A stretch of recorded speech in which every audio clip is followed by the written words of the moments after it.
it's December, so in addition to indigo snakes, a lot of Georgia's amphibian species are ramping up for their breeding season. We got a good bit of rain last couple nights, and it was enough to bring frogs and toads out on the roads, and I'm hearing spring peepers and chorus frogs and leopard frogs calling. So I'm hoping it was enough rain to get some salamanders migrating.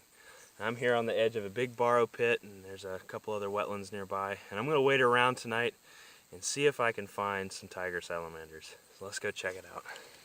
So I'm out in the wetland waiting around in the shallow water, and I'm just slowly walking and scanning all this vegetation under the water surface, all this grass, and I'm looking for little bits of movement, or maybe even tiger salamander sitting up on top of the grass. So far I'm just seeing tadpoles and crayfish and a lot of invertebrates, but got a lot of wetland yet to walk, so I'm going to keep going. And a couple central newts right here. And this wetland seems to be full of these guys. I've seen dozens of them already tonight. There's one, and there's another one hiding in the grass. Probably the most abundant amphibian in this wetland. It's all over the place.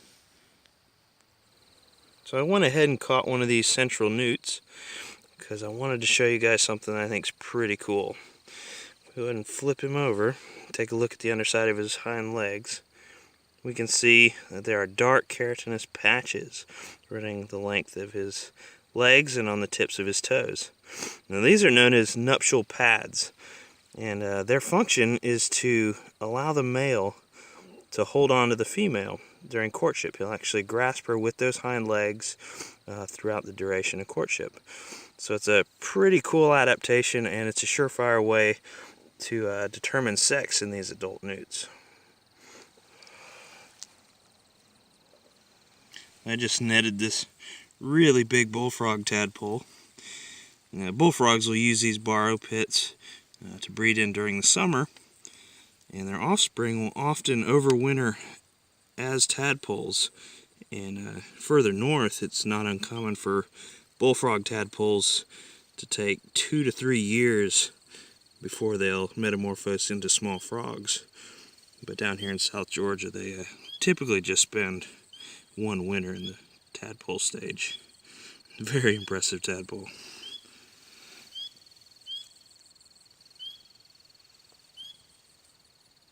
Check it out. This is exactly what I was after. Eastern Tiger Salamander. Now I was expecting to see him out in the water, out in the deeper pools, but this guy is actually on the edge of the wetland, peeking out from under the grass. So excited to see this salamander. Very, very cool. Here we go. Here's tiger salamander number 2. So cool. He's just sitting here on the bottom in the sparse vegetation. Ah, it's so neat. Here we go. Eastern Tiger Salamander, Embystoma tigrinum. This is our largest Embystoma species in Georgia. They get a little bit bigger than spotted salamanders, with large individuals getting about 12 to 13 inches long. So they're not quite as big as hellbenders or amphiumas or sirens, but they're pretty big for a terrestrial salamander. These guys, you can basically only see them this time of year, in late fall and early winter, when semi-warm rains bring them out of their terrestrial habitat, and they'll migrate into these wetlands where they breed.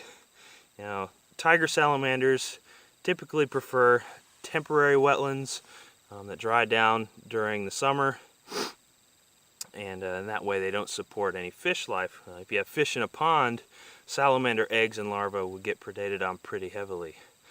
So they like temporary fishless wetlands.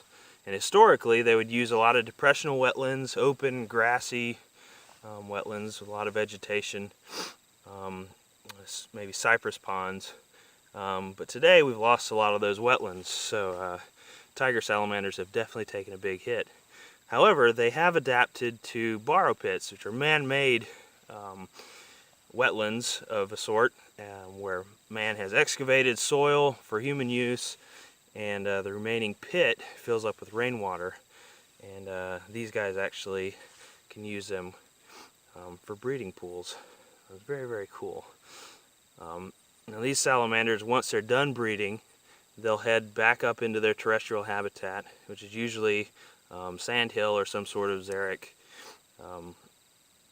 soil, and they'll find a piece of cover, or they'll just burrow, and they'll spend most of the rest of the year underground.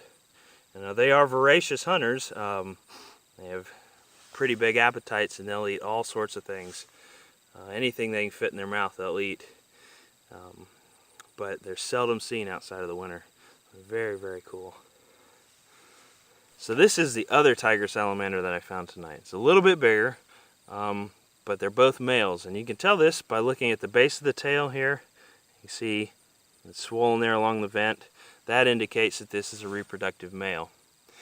Now, male tiger salamanders will migrate into wetlands before females. And this is usually triggered by a rain event, where they can cross land without drying out, and they'll all congregate in the breeding pools and wait for the females to arrive. And now, since I only found 2 salamanders tonight, and they're both males, that makes me believe we're at the beginning of the migration this year. Since it has been pretty dry, I think we'll need a little bit more rain to trigger the females to move into the pool. So hopefully we'll see them in the next couple of weeks. Now, I want to show you guys one more thing before we let these guys go. Check out that tail. That's big paddle-like tail. Really, really cool. It's almost crocodilian in nature.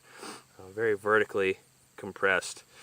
Now that is very fascinating to see on a terrestrial salamander. These guys spend most of the year in a terrestrial habitat, and yet they have this big paddle-like tail, and that allows them to swim very, very well. If you find them out in the water, they're capable of quick bursts of speed where they'll duck into cover or grass, something like that. So it's just really neat to see on this salamander. And just check out that face. I mean, that is the cutest thing.